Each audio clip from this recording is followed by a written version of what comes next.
swing. Hey everybody, Sean and Colin here today. We're going to talk to you about swings, okay, and a few different things that you can do to help clean up your swing, okay?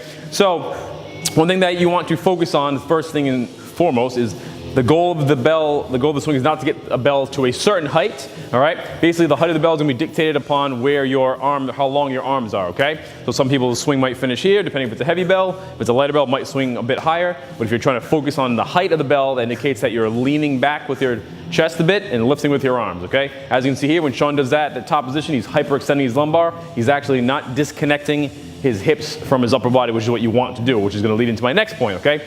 So when Sean's doing that swing, he's actively driving his hips forward, all right? And if you notice, he's stopping when his shoulders are directly over his hips. He's driving his hips forward and bringing his abs tight at the top to get the benefit of that swing, okay? Take a little break. Face forward for me.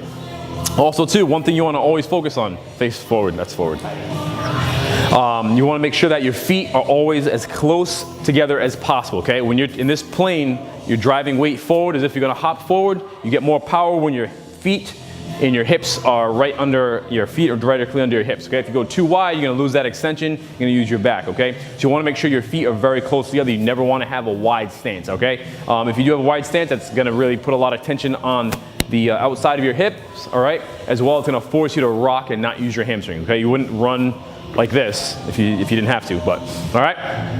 So next thing you want to also focus on is a very light grip, okay? You want to keep your hands very loose. You don't want to tense up that light grip. On the descent, you want to focus on having that bell, in a sense, pull you back, okay? So what I always focus on is having my hands very, very loose. What that's going to enable you to do is not tense up. If you start crushing the bell, you're going to keep tension through your forearm, your elbow. It's going to travel all the way to your shoulders and to your neck, okay? So let's think about those cues for now, all right? Feet close together, light hands, driving the weight forward, driving the hips forward, not leaning back, and not worrying about having that bell to a certain height, all right?